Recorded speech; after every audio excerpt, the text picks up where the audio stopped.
ഉപയോഗിച്ച് ഈ baking soda അല്ലെങ്കിൽ ബേക്കിംഗ് പൗഡർ നമുക്ക് ശരിക്കും ഇതുപോലെ ഒന്ന് മുക്കിയെടുക്കാം. അതിനുശേഷം നമുക്ക് നമ്മുടെ ഈ ഒരു ഫംഗസ് ബാധ വന്നിരിക്കുന്ന നമ്മുടെ കാലിൻ്റെ അല്ലെങ്കിൽ ആ വിരലിൻ്റെ ആ പോർഷൻ ശരിക്കും ക്ലീൻ ചെയ്യാം. ഇത് വളം കടിക്കിച്ച് ഉണ്ടാകുന്ന ആ പ്രശ്നങ്ങൾക്കും അതോടൊപ്പം തന്നെ നമ്മുടെ കുഴിനകത്തിനും എല്ലാത്തിനും നമുക്ക് ഒരുപാട് ഉപയോഗിക്കാവുന്നതാണ്. അപ്പോൾ ആ ഏരിയ ഏതാണോ ആ ഏരിയ കംപ്ലീറ്റ്ലി ശരിക്കും ഒന്ന് ക്ലീൻ ചെയ്യാം ആദ്യം തന്നെ. അപ്പോൾ ഞാനൊരു ഡെമോ കാണിക്കുകയാണ്. ആക്ച്വലി എനിക്ക് കുഴിനഖമൊന്നുമില്ല, പക്ഷേ ഇത് ജസ്റ്റ് ഡെമോ കാണിക്കുന്നത് മാത്രമാണ്.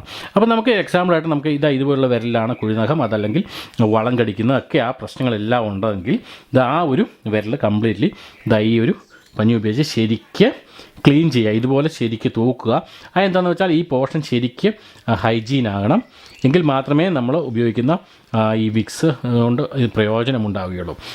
അപ്പോൾ ഇതുപോലെ ശരിക്ക് ക്ലീൻ ചെയ്യുക. ഏതൊക്കെ ഏരിയയിൽ കുഴിനഖം അതല്ലെങ്കിൽ വളം കടിക്കുന്ന പ്രശ്നങ്ങൾ ഫംഗസ് പ്രോബ്ലംസ് ഇതൊക്കെ ഉണ്ടെങ്കിൽ ആ ഏരിയ മൊത്തം, ഇപ്പോൾ നമ്മുടെ മുഴുവൻ വിരലുണ്ടെങ്കിൽ മുഴുവൻ വിരലും. അപ്പോൾ ഞാനിത് ജസ്റ്റ് ഒരു ഡെമോ കാണിക്കുന്നു ഇത് മാത്രം.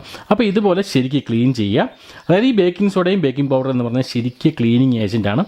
നമുക്കുള്ള എല്ലാ ബാക്ടീരിയകളെയൊക്കെ മാറ്റാനും അവിടെ ഏരിയ നല്ല ക്ലീൻ ചെയ്യാനും ഒരുപാട് സഹായിക്കുന്നു. അപ്പോൾ ഇതുപോലെ ശരിക്കൊന്ന് ക്ലീൻ ചെയ്യാം. ഇനിയാണ് മേജർ പോർഷൻ എന്ന് പറയുന്നത്. അതായത് ഞാൻ നേരത്തെ പറഞ്ഞ നമ്മുടെ വിക്സ് നമുക്കെടുക്കാം. സാധാരണ നമ്മുടെ വിക്സ് നമ്മുടെ പനി, ജലദോഷം, മൂക്കടപ്പ് ആ സമയത്തിനൊക്കെ നമ്മൾ ഉപയോഗിക്കുന്ന ഈ സാധാരണ വിക്സ് ഒരു ചെറിയ ലെയർ മാത്രം എടുക്കാം. ഒരു കയ്യിലോട്ട് ചെറിയ ലെയറായിട്ട് എടുത്ത് ഇതുപോലെ കൈ കൊണ്ട് ഒന്ന് ചെറുതായിട്ടൊന്ന് സ്പ്രെഡ് ചെയ്യുക. ഒരുപാട് എടുക്കേണ്ട ആവശ്യമൊന്നുമില്ല, ഒരല്പം എടുക്കുക. അതിനുശേഷം എവിടെയാണോ കുഴിനഖം ആ ഏരിയയിൽ ഇതുപോലെ ഒന്ന് ജസ്റ്റ് ഒന്ന് സ്പ്രെഡ് ചെയ്യാം. ഓക്കെ.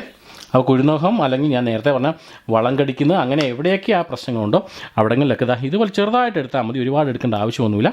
ചെറുതായിട്ട് എടുത്ത ശേഷം ശരിക്ക് ഒന്ന് സ്പ്രെഡ് ചെയ്യാം. ഓക്കെ, ഇതുപോലെ ഒന്ന് സ്പ്രെഡ് ചെയ്യാം. ഓക്കെ, അങ്ങനെ സ്പ്രെഡ് ചെയ്ത ശേഷം ഏകദേശം 4-5 മണിക്കൂർ ഇതേപോലെ തന്നെ സൂക്ഷിക്കുക. നമുക്ക് പ്രത്യേകിച്ച് വാഷ് ചെയ്ത് കളയേണ്ട കാര്യമൊന്നുമില്ല. ഇനി നിങ്ങൾക്ക് വാഷ് ചെയ്യണം എന്നുണ്ടെങ്കിൽ ഒരു 5 മണിക്കൂറിന് ശേഷം ഇത് വാഷ് ചെയ്ത് കളയാവുന്നതാണ്.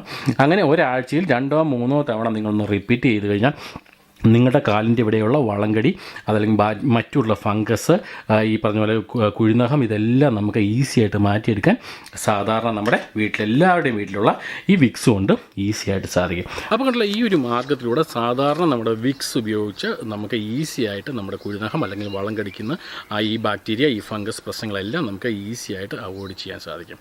ആ വിക്സിൻ്റെ അകത്ത് അടങ്ങിയിരിക്കുന്ന ഒരുപാട് കണ്ടൻറ്റുകൾ ആൻറ്റി ഫംഗസ് ആൻറ്റി ബാക്ടീരിയൽ കണ്ടൻറ്റുകളൊക്കെയാണ്. അതോടൊപ്പം തന്നെ മെന്തോൾ കണ്ടൻറ്റ്, അങ്ങനെ പല കണ്ടൻറ്റും നമുക്ക് ഗുണകരമായിട്ടുണ്ട് ഈ വിക്സിൻ്റെ അകത്ത്. സോ അതുകൊണ്ടാണ് നമുക്ക് ഈസി ആയിട്ട് ഇത് ഉപയോഗിച്ച് കഴിഞ്ഞാൽ നമ്മുടെ കുഴിനഖം അതല്ലെങ്കിൽ മറ്റുള്ള പ്രശ്നങ്ങളും നമുക്ക് ഈസി ആയിട്ട് നമുക്ക് കളയാൻ പറ്റുന്നതാണ്.